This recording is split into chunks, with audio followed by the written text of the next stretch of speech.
bawat kalsada pala dito may kanya-kanyang speed limit. Mga nakapaskil yan. Makikita yan sa mga bawat gilid. Pag main road o downtown road sa mismong bayan na 50, pagpasok sa mismong bayan nagiging 30 na lang. So may speed limit talaga. Sa atin dinidiscuss naman yan sa LTOs, pero walang mga signboard. Yun ang kulang sa atin eh. So mangyayari common sense na lang ba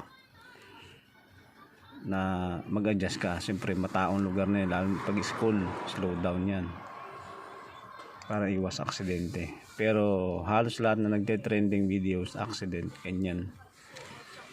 Walang disiplina sa speed limit.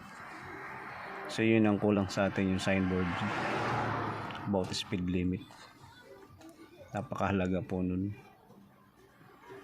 So yun lang ang may share namin dito, kaibahan sa Pilipinas at sa New Zealand. Alright?